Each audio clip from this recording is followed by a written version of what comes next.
Good morning बच्चों। उम्मीद है आप सभी अपने घर पे ठीक हैं।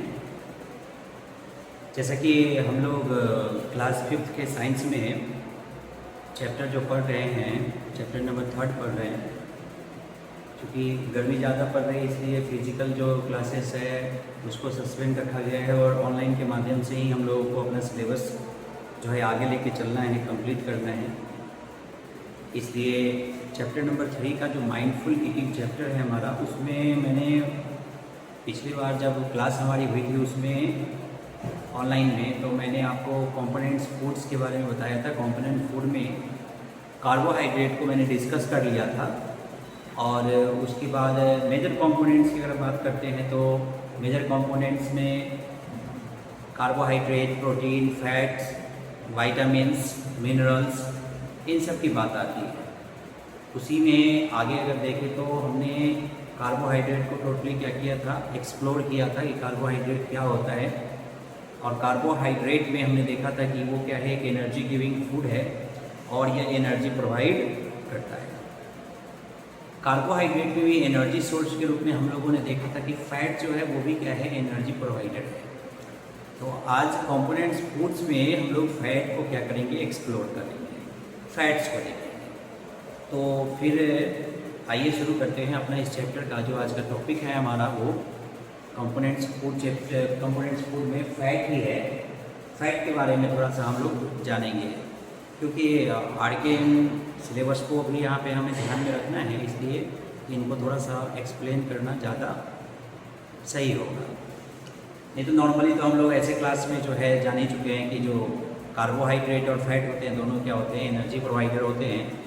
और कंपेरिजन अगर देखें तो जितने मात्रा में carbohydrate, amount of carbohydrate energy produce करता है, उसके कंपेयर अगर फैट को देखें तो वो भी क्या करता है, एनर्जी प्रोड्यूस करता है और ज़्यादा तेज़ गति से करता है। लेकिन हम यहाँ पे हम बात कर रहे हैं स्पेशली फैट के बारे में, तो फैट को ही हम यहाँ पे डिस्कस करेंगे। तो जैसे जैसे मैंने आपको मतलब क्लास में बताया था उसी के अनुसार एक एक करके हम कंपोनेंट्स फूड्स को यहाँ पे देख रहे हैं बच्चों। तो कंपोनेंट्स फूड्स में फैट के बारे में तो ये तो नॉर्मल है, आप जानते हैं। क्लास में एक बार नहीं 500 बार हमने डिस्कस किया और बताया था आपको। ये है कि इट इज़ एनर्जी गिविंग, ठीक है। एनर्जी जो हमारे बॉडी को ज़रूरत है हमारे काम को, किसी भी काम को करने के लिए जो एनर्जी रिक्वायरमेंट है उसको फुलफिल या तो कार्बोहाइड्रेट करता है, नहीं तो फैट करता है। दूसरी बात, fat give a much more energy as compare to the same amount of carbohydrate. यानी जितना कार्बोहाइड्रेट एनर्जी प्रोवाइड कर सकता है जितनी मात्रा में, उससे अधिक एनर्जी जो है फैट जो है क्या कर सकता है, उतना ही अमाउंट ऑफ फैट जो है उससे अधिक एनर्जी प्रोवाइड कर सकता है, ठीक है। दूसरी बात, fat also protect our internal organ like a heart, kidney and liver by forming soft cushions around. अब ये क्या है, देखिए हमारे जितने भी इंटरनल ऑर्गन हैं उन सभी इंटरनल ऑर्गन को अगर हम देखें बच्चों, तो इन इंटरनल ऑर्गन में हम देखते हैं, देखिए आप अक्सर जो है जो नॉन वेजिटेरियन हुए हैं उनको तो अक्सर पता ही है क्योंकि वो जाते रहते हैं जब खरीदते हैं आप मांस वगैरह, तो वहाँ पे आपने देखा होगा एनिमल्स को, तो उनका देखो हार्ट है या उनका जो किडनी है या उनका जो इंटरनल ऑर्गन है उसके आसपास में आप देखेंगे एलोइस वाइट, यानी कि थोड़ा हल्का पीलापन लिए हुए उजला जो आप एक लेयर देखते हैं उनके स्किन के अंदर, है ना, ऑर्गन्स के आसपास में, वो दरअसल क्या है, वो तो डिपॉजिट फैट है। वो डिपॉजिट फैट जो है वो आप देखते हैं कि इंटरनल ऑर्गन को ना कवर करके रखता है। अब मैं कह रहा हूँ कि इंसान के अंदर तो देखिए जब आप डॉक्टर वगैरह बनेंगे तो आप जाएंगे तो वहाँ पे आप देखेंगे कि जो इंसानी इंटरनल ऑर्गन है उसके आसपास में किस तरीके से फैट का जो डिपोजिशन है वो है। लेकिन मैं एनिमल्स में आपको इसलिए ये चीज़ बताया ताकि, क्योंकि आप जाते हैं अक्सर जो है नॉन वेजिटेरियन लोग हैं शॉप वगैरह पे जाते हैं खरीदने के लिए, तो ईजिली ये आप देख सकते हैं अपने आसपास के सराउंडिंग में। तो देखेंगे आप इंटरनल ऑर्गन के चारों तरफ एक फैट का मोटा लेयर होता है, बिल्कुल आप उसी तरीके से कुशन की तरह। जैसे कुछ सॉफ्ट कैसे होता है कुशन, आप सोफा वगैरह में जो कुशन लगा होता है ट्रायंगुलर शेप में या रेक्टेंगुलर शेप जैसा भी हो शेप में, और वो सॉफ्ट होता है काफ़ी, है ना, तो वो आप बैठेंगे तो आपको एक क्या करता है, पीछे से एक स्मूथ रिस्पॉन्स मिलता है आपको। उसी तरीके से जो इंटरनल ऑर्गन हमारा होता है, उस इंटरनल ऑर्गन के आसपास में जो ये फैट है ना, उसको एक सॉफ्टनेस प्रोवाइड करता है, एक ऐसा सराउंडिंग प्रोवाइड करता है कि कभी जर्क लगे, धक्का लगे या कोई चोट वगैरह भी अगर लगता है तो उस कंडीशन में हमारा इंटरनल ऑर्गन जो है आपका ज़्यादा कंप्रेस नहीं होता, उसके ऊपर जर्क नहीं पड़ता, उसमें मतलब जो आपका इंजुरी है वो नहीं आने देता है, क्योंकि एक सॉफ्टनेस जो है चारों तरफ से, ऐसे आपका फ्रिज वगैरह होता है या टीवी वगैरह किसी चीज़ में आ रहा होता है तो उसके चारों साइड में आप देखें थर्मोकोल का एक लेयर लगा दिया जाता है कि अगर जर्क वगैरह हुआ तो उसके ऊपर ना खरोच आएगी या टूट नहीं होगा। बिल्कुल उसी तरीके से ये फैट जो है इंटरनल ऑर्गन के चारों तरफ क्या होता है, डिपॉजिट हो करके एक ऐसा सराउंडिंग देता है इंटरनल ऑर्गन को, जिससे कि क्या होता है बच्चों, वो इफेक्ट नहीं होता बाहर के किसी भी प्रकार के जर्म्स। क्लियर है? दूसरी बात, अगर हम कॉमन सोर्स की बात करते हैं फैट की, देखिए हम लोग जानते हैं कॉमन सोर्स फैट के बारे में।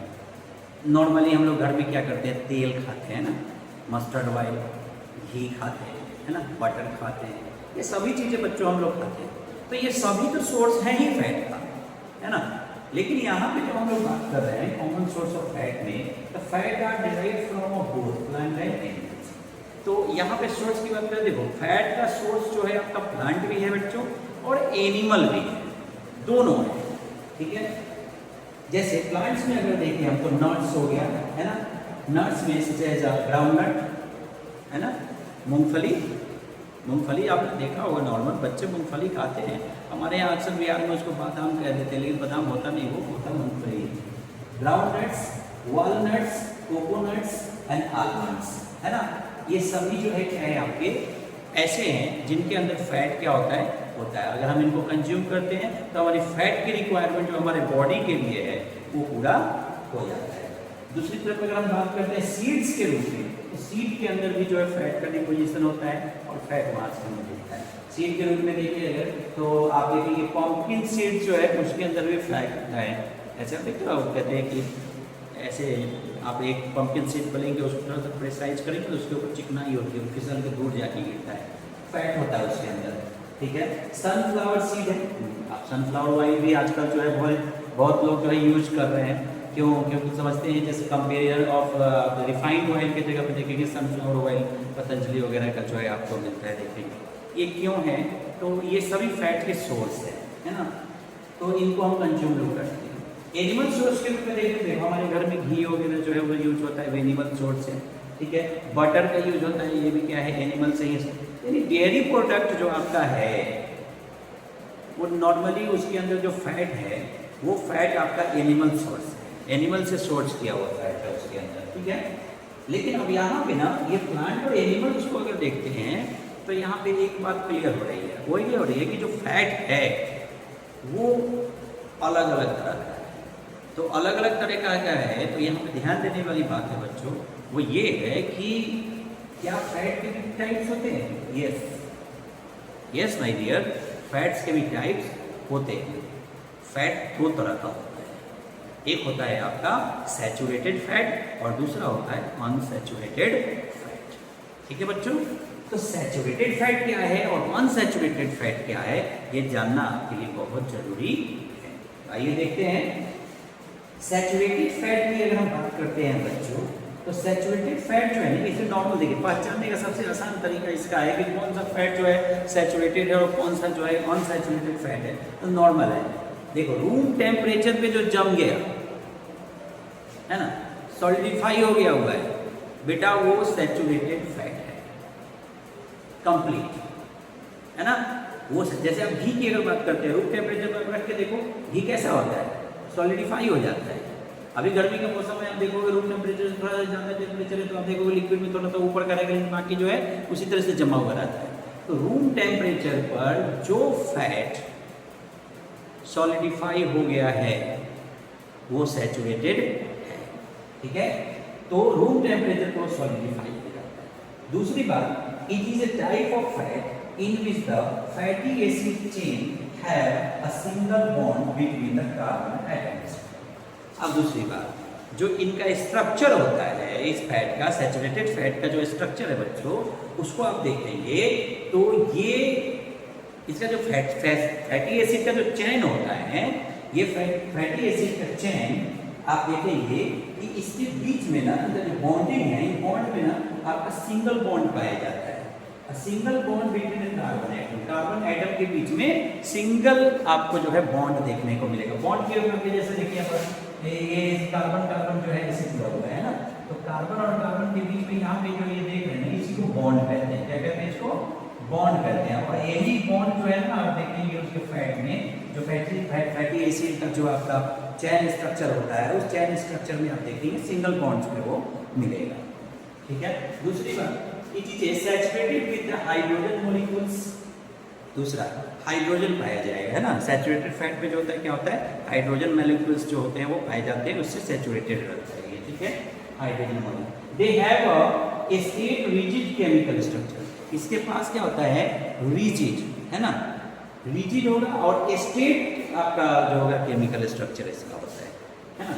ब्रांच में इसके जो स्ट्रक्चर है वो नहीं जोड़ते। ब्रांच का मतलब ये होता है बच्चों, देखो यहाँ पे जैसे ब्रांच में अगर कार्बन और कार्बन की अगर बात करते हैं तो कार्बन इस तरीके से अगर हाइड्रोजन के साथ अगर क्या करता है जुड़ जाता है, या कार्बन कार्बन के साथ इस तरीके से अगर जुड़ता है तो इसको मेरे बच्चों कहते हैं कि ब्रांच में जुड़ रहा है कोई चीज। ठीक है, इस तरीके से। अगर लेकिन सिंगल सिंगल अगर ऐसे जुड़ा हुआ है तो ये सिंगल स्टेट चेन है आपका। ठीक है, और इस तरीके से अगर क्या हो रहा है ब्रांच में, यानी कि ऊपर नीचे इस तरीके से हाइड्रोजन अगर जुड़ रहा है इसके साथ, तो ये जो स्ट्रक्चर हो गया बेटा, तो ये हो गया आपका ब्रांच चेन स्ट्रक्चर। और ये जो चेन हो गया आपका क्या है, ये अगर ये हट गया यहाँ से, देखिए थोड़ा आ गया मैंने यहाँ से, ये हट गया इस तरीके से और सिंगल ऐसे है, मतलब लीनियर है अगर जुड़ा हुआ, तो वो है सिंगल चेन स्ट्रक्चर। सिंगल मतलब चेन में एकदम सिंगल स्टेट में, स्टेट की बात कर सकते हैं। ठीक है, और इस तरीके से जुड़ा हुआ था जो ब्रांच होता है, ये आप समझ गए अच्छे तरीके से। अब आगे जो बात हम लोग करने जा रहे हैं वो बात करने जा रहे हैं सोर्स ऑफ सैचुरेटेड फैट। अभी डिस्कस किया हमने, अभी कहा आपको कि जो एनिमल है, एनिमल के अंदर जो फैट है वो सैचुरेटेड है। तो एनिमल फैट जो होता है क्या होता है, सैचुरेटेड होता है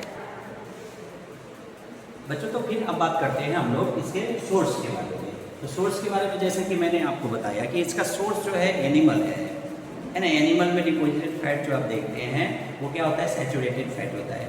हम लोगों के अंदर भी जो फैट है वो सैचुरेटेड फैट है, क्योंकि उसका डिपोजिशन देखिए आपको चारों तरफ मिलता है, मोटापा के रूप में आप देख सकते हैं उसको। लेकिन यहाँ पर बात करते हैं सोर्स ऑफ सैचुरेटेड फैट की।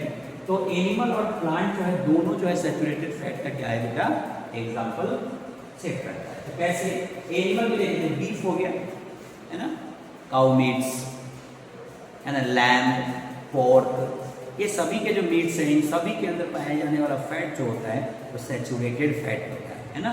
दूसरा, प्लांट के अंदर आप देखिए कोकोनट ऑयल, देखा अक्सर कोकोनट ऑयल आप घर में लाते हुए देखते हो जम जाता है ना, सैचुरेटेड फैट बेटा। ठीक है, पाम ऑयल भी आप ला के रखोगे ना बेटा, वो भी क्या होता है, जम जाता है। डालडा देखा ना अक्सर जमा हुआ होता है वनस्पति, है ना। उसका बटर जो है वो भी क्या होता है बेटा, सॉलिडिफाई होता है। तो ये सभी जो है बेटा क्या है, सैचुरेटेड फैट है। ठीक है, तो सैचुरेटेड फैट का जो आपका सोर्स है वो आपका क्या है, एनिमल भी है और प्लांट भी है। ठीक, सेकंड बात करते हैं हेल्थ इफेक्ट की बात करना भी हमारे लिए सैचुरेटेड फैट के क्षेत्र में जरूरी हो जाता है। ठीक है, तो हेल्थ इफेक्ट्स की अगर बात करते हैं, सैचुरेटेड फैट अगर डिपॉजिट होगा बॉडी के अंदर, ठीक है, तो सबसे पहला टारगेट आपका होगा आर्टरी।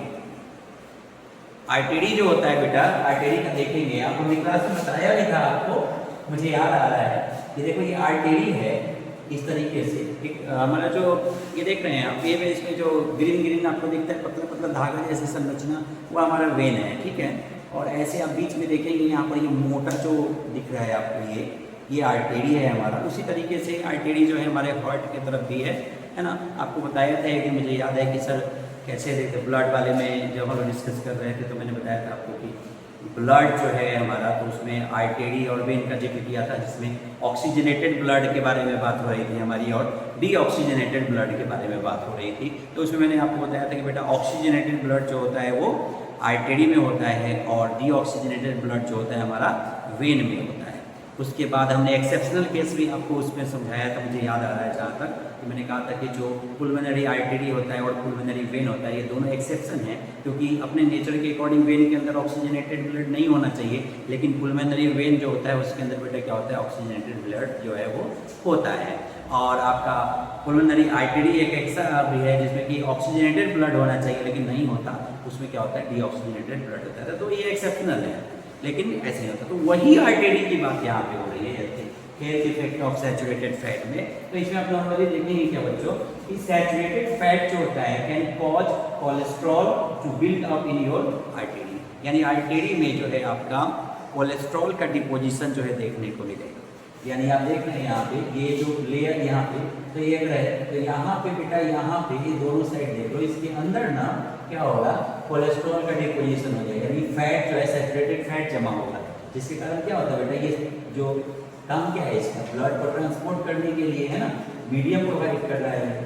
अब यहाँ पे अगर यहाँ पर डिपोजिशन हो जाएगा तो ये रास्ता अगर वाइड था इतना तो धीरे धीरे क्या हो जाएगा, नैरो हो जाएगा, है ना, नैरो हो जाएगा। तो जितने अमाउंट में ब्लड को फ्लो करना चाहिए उसके अंदर वो नहीं कर पाएगा, है ना, फिर प्रेशर पड़ेगा और उसी प्रेशर से क्या होगा, जब आप जानते हैं कोई चीज़ें प्रेशराइज हो जाती है ज़्यादा तो गर्म होती है, गर्म होगा तो क्या हो जाएगा, वो फंस जाएगा, तो फंसेगा तो क्या, उसी को अटैक बोलते हैं। तो हार्ट अटैक जो है आपका कॉज करता है सैचुरेटेड फैट, यानी वो आर्टरी में क्या हो जाए, डिपॉजिट हो करके आपका अमाउंट ऑफ ब्लड को सप्लाई होने में क्या कर देगा, रोकेगा, जिसके कारण क्या होगा, हार्ट अटैक, हार्ट डिजीज जो है आपका हो जाएगा। स्ट्रोक का कारण नहीं है, सैचुरेटेड फैट जो होता है वो स्ट्रोक का कारण होता है। दूसरी बात ये हार्ट डिजीज को करता है। तो ये दूसरा फैट जो है बेटा वो कौन सा है, तो वो है आपका अनसैचुरेटेड फैट। तो अनसैचुरेटेड फैट जो होता है बेटा वो हेल्दी है और ज़रूरी भी है। तो इसको पहचानने का एक आसान और सरल तरीका है अनसैचुरेटेड, क्या, रूम टेम्परेचर पर ना लिक्विड के फॉर्म में रहेगा। मस्टर्ड ऑयल को कभी आपने जमते हुए नहीं देखा है, नहीं देखा, नहीं जमेगा, है ना, आप रखेंगे तो मस्टर्ड ऑयल जो है आपका जमेगा। तो रूम टेम्परेचर पे अनसैचुरेटेड फैट जो होता है वो सॉलिडिफाई नहीं होगा, सैचुरेटेड क्या होता है, सॉलिडिफाई हो जाता है। अब इसके बारे में चर्चा करें तो बच्चों आप नॉर्मली एक चीज़ जान लीजिए, वो क्या है कि it is a type of fat in which there chemical structure contain at least one double bond. अभी बॉन्डिंग की बात हम लोग कर रहे थे, तो इसी बॉन्डिंग में आप जान लीजिए बच्चों कि यहाँ पे देखिए जैसे कार्बन और कार्बन की बॉन्डिंग की बात की तो उसमें हमने बात की कहा कि सिंगल बॉन्ड होता है। अब यहाँ पे देख रहे हैं हम लोग सैचुरेटेड के फॉर्म में, अब सॉरी अनसैचुरेटेड में, अनसैचुरेटेड में कहता है कि कम से कम अगर ये चेन स्ट्रक्चर है ना इसका, कार्बन कार्बन बॉन्डिंग है इसका, तो इसमें ये बॉन्ड जो है ना एटलीस्ट कम एक बॉन्ड जो है ना वो डबल होगा, यानी डबल बॉन्ड होगा ही होगा। ये देख रहे हैं यहाँ पे दो ऐसे जो बना हुआ है डबल बॉन्ड है, तो इसमें क्या होगा, एटलीस्ट कम से कम एक ना आपका डबल बॉन्ड होगा ही होगा, ठीक है। दूसरी बात ये है कि ये फैट जो होता है आपको देखेंगे, इसका स्ट्रक्चर देखेंगे तो इसमें बेटा पहला मतलब जान लीजिए, हमने थर्मोमीटर पढ़ाया था, आपको याद होगा, थर्मोमीटर में भी मैंने बताया था कि किंक होता है उसके अंदर जो प्रिवेंट करता है, और उसे बताया था कि पारा जो है वापस लौट के नहीं जाए, इसलिए क्या होगा, उसको रोकेगा। उसी तरीके से क्या होता है ये आपका जो अनसैचुरेटेड फैट है उसमें भी किंक पाया जाता है। ये किंक का काम क्या है अनसैचुरेटेड फैट में, कि ये उसको सॉलिडिफाई होने से रोकेगा, यानी उसको टाइटली पैक्ड होने से क्या करता है, उसके मॉलिक्यूल्स को आपस में जुड़ने से टाइटली ना क्या करता है, रोक देता है। ये काम है इसका। तो इसको अनसैचुरेटेड फैट को पहचानने का सबसे आसान तरीका है कि रूम टेम्परेचर पे सॉलिडिफाई नहीं होगा। दूसरा नंबर क्या है कि इसका टाइटली पैक नहीं होता, इसमें किंक पाया जाता है जो उसको प्रिवेंट कर देता है। क्लियर है। और भी है चीज़ें, जैसे आप देख सकते हैं इसमें बहुत सारी चीज़ें हैं, लेकिन एक ही वीडियो में बहुत सारा चीज़ हम नहीं कर सकते हैं, ठीक है। तो अगली क्लास का वेट कीजिए, फिर से अगली क्लास में जो है इसके आगे हम लोग अनसैचुरेटेड फैट के बहुत सारी चीज़ों के बारे में जानेंगे और बहुत सारा कुछ बताना है आपको। इसलिए घर पे रहकर सिर्फ आप लोग ना मत कीजिए, आराम करने का काम मत कीजिए। देखिए RKM है या 6H है या सभी बैच के बच्चे, मैं आपसे हम्बल रिक्वेस्ट है मेरी कि जो भी ऑनलाइन में आपको पढ़ाया जा रहा है उसकी कॉपी में बिल्कुल उस तरीके से नोट कीजिए। आप लोग जिस तरीके से आप लोग फिजिकल अपीयरेंस क्लास में आप लोग करते हैं उसको कीजिए, मैं आपको एक बात श्योर कर रहा हूँ कि लगभग 80% क्वेश्चन जो है ऑनलाइन में पढ़ाए गए चैप्टर से हम लेंगे। क्लियर? मैंने आज तक जो बोला है वही किया है, आप जानते हैं। और कोई गेस वगैरह हम देते नहीं, आपको नॉर्मल पता है, कोई क्वेश्चन गेस करवाएंगे भी नहीं है। तो ये जो पढ़ेंगे आप, इसी से सब कुछ आएगा। दूसरा, जो होमवर्क आपको मिलता है, अभी जो मिलेगा, मैं अभी अभी देने वाला हूँ आपको होमवर्क, उस होमवर्क को आप करने के बाद ना उसको अपलोड कीजिए। आप देखेंगे जो आपका वो है ऐप जो है हमारा एक्स स्टडी, उसमें आप देखेंगे ऑप्शन है अपलोड करने का, उसको अपलोड कीजिए। हम प्रॉपर चेक करेंगे उसको और फीडबैक देंगे आपको, है ना, कि हाँ क्या रहा, क्या कमी है या कुछ है। तो समझ गए आप लोग? तो चलिए होमवर्क भी आप लोग नोट कर लीजिए। आज का होमवर्क जो है आपका ये है कि उसमें जो NCERT सेक्शन का जो आपका जो क्वेश्चन है, उसमें आप देखेंगे माइंडफुल ईटिंग में, तो वहाँ पे आपको कीवर्ड्स दिए हुए हैं, ठीक है। तो उस कीवर्ड्स को आपको क्या करना है, कॉपी में करना है, ठीक है, और याद करना है। ये आपका होमवर्क हो गया। दूसरा होमवर्क है उसके फिलअप्स और उसके ट्रू फॉल्स सेक्शंस हैं, उसको करना है, ठीक है। और उसको करके आपको क्या करना है, अपलोड करना है। टिक मार्क भी आपको करके और इसमें चैप्टर का क्या करना है, फिनिश करना है। तो ये जितने भी ऑब्जेक्टिव पोर्शंस हैं उसको कंप्लीटली आपको क्या करना है, कॉपी में करके उसका PDF बना लीजिएगा और PDF बना करके आप वहाँ पे अपलोड कर लीजिएगा। अगर दिक्कत होगा तो आप क्या कीजिएगा, शॉर्ट रखिएगा, उसको छोटा रखिएगा, यानी कि MB में उसको कम रखिएगा, आसानी से अपलोड हो जाएगा। ठीक है बच्चों, तो आज की क्लास में बस इतना ही।